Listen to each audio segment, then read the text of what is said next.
Good morning, student. I am your teacher Kapil Bawa.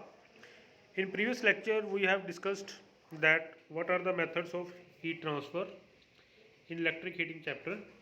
Now, next topic is the classification of methods of electrical heating. There are various methods of electrical heating, and it is further subdivided into its parts. Let us explain it.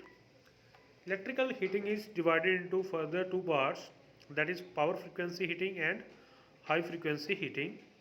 Power frequency heating is equal to 50 Hz and high frequency heating is of 10 to 40 megahertz, and this is also known as high frequency heating. In power frequency heating we only use 50 Hz frequency. It is further subdivided into two parts, resistance heating and arc heating. Resistance heating is further subdivided into two parts, direct resistance and indirect resistance, and arc resistance is further subdivided into two parts, direct arc and indirect arc resistance. In high frequency heating, that is of 10 to 40 megahertz, is further subdivided into two parts, dielectric heating and induction heating. And induction heating is further subdivided into two parts, that is direct core type induction heating and coreless type induction heating. So power frequency method of heating in which electrical power is supplied at 50 Hz is also known as power frequency heating. Okay. Next beta we have all the heating, resistance heating, arc heating. This we will discuss according to the this method we are going to discuss. First of all, we have resistance heating.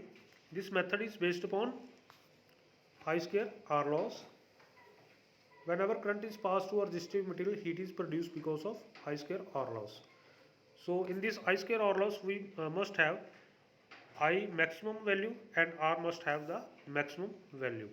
So the maximum value of I square R laws can be produced. So next is its type. Resistance heating is further subdivided into two parts, that is direct resistance heating and indirect resistance heating. First is direct resistance heating. This is the diagram of direct resistance heating. In this method of heating, the material or the charge that we are showing this in figure, that round circle is of charge which is to be heated is taken as resistance and current is passed to it. The charge may be in the form of powder piece or in the form of liquid. The two electrodes are immersed, that is of black color, are immersed in the charge and connected to the supply. In this case, we have DC or single phase AC electrodes are required, but if we have three electrodes, then it must be in the case of three phase supply. When metal beads are to be heated, a power of high resistivity material is sprinkled over the surface of the charge to avoid direct short circuit. The current flows through the charge, thus heat is produced in the charge itself. But automatic temperature control is not possible in this method. It gives uniform heat and high temperature. One of the major applications of this process is salt bath furnace, that is having an operating temperature between 500 degrees Celsius to 1400 degrees Celsius. This is too much high temperature. The bath makes use of supply voltage across two electrodes varying between 5 to 20 volts. The variation of the secondary voltage is done with the help of off-load tapping switch of the primary side. This is necessary for the starting and regulating the bath loop. So what are the advantages of this heating? It has high efficiency. Second, it gives the uniform heat and high temperature. It has application, it is mainly used in the salt bath furnace and water heater. Beta next is indirect resistance heating. In this method, the current is passed to the highly resistance element, which is either placed above or below the charge depending on the nature of the job to be performed. Okay, the heat proportional to the I square R losses produced in the heating element delivered to the charge either by radiation or by the convection method. Sometime in case of industrial heating, the resistance is placed in the cylinder which is surrounded by the charge placed in the jacks. So this is the diagram that you have to draw. So next, the arrangement provide this arrangement provide uniform temperature. Automatic temperature can be controlled and can be provided. In this case, both AC and DC supply can be used for this purpose at full mains voltage depending on the design of heating element. So beta, next application of resistance heating. There are various application of resistance heating. We can use resistance heating in the electric oven, electric kettles, electric iron, electric stove, room heater. All these are the application in which we can use resistance heating. So first is electric oven. It is used electric element to generate heat. Current flows through the wire of the resistance element where the electrical energy is converted into the heat energy. The heat is conducted through the insulator that surrounds the resistance element into the energy jacket, then to the surrounding air. So the electric oven have a thermostat which is used to control the temperature of the oven.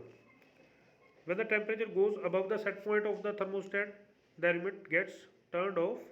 When it cools off, the element turns on again. So they have two elements, a baking element below the boiling point element above. The baking element mostly heats the air to provide the uniform temperature in the oven. The boiling element is usually a radioactively cooked from the top. And in the electric kettles, it is an electrical device which is in which heating effect of electric current is used. You might have seen electric kettle of different shapes and size being used in your houses, offices and restaurants. In an electric kettle, the heating element is fitted at the bottom of the vessel in such a way that maximum heat from the heat element is connecting to the vessels.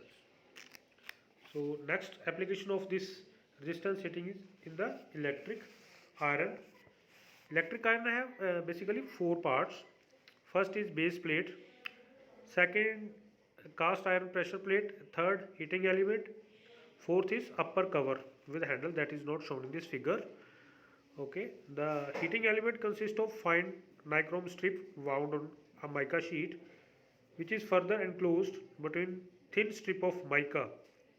In electric iron, mica is used for the electrical insulation. Mica has a special property that you know, that is it acts as an insulator for the electricity but as the conductor for heat. The heating element is placed between the base plate and the pressure plate.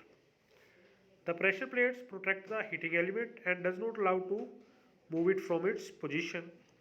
When an electric current passes through the heating element, the heat is generated in it that is transferred to the base plate by the conduction method. The heated base plate can now be used to iron clothes. So beta, all this application. Next we have electric stove or room heater.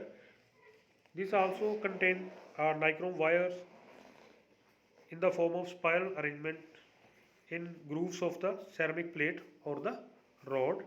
The electric stove and room heater are two such devices. These are the two different devices. First, electric stove we can use it in the cooking. Second, room heater we use it to heat the room. In heat radiator, the heating element is mounted in the frame having a highly polished concave reflector at its back. When electric current is passed through the heating element, it gets heated and start radiating it. The heat radiation falling on the concave polished reflector is also reflected in the forward direction. So beta, all these application you must know and you have to study it again and again. After reading this, you can also refer a book that I have mentioned you in the previous lecture. After then, if there is any problem, you can contact me on phone or on WhatsApp. Thank you. Have a nice day.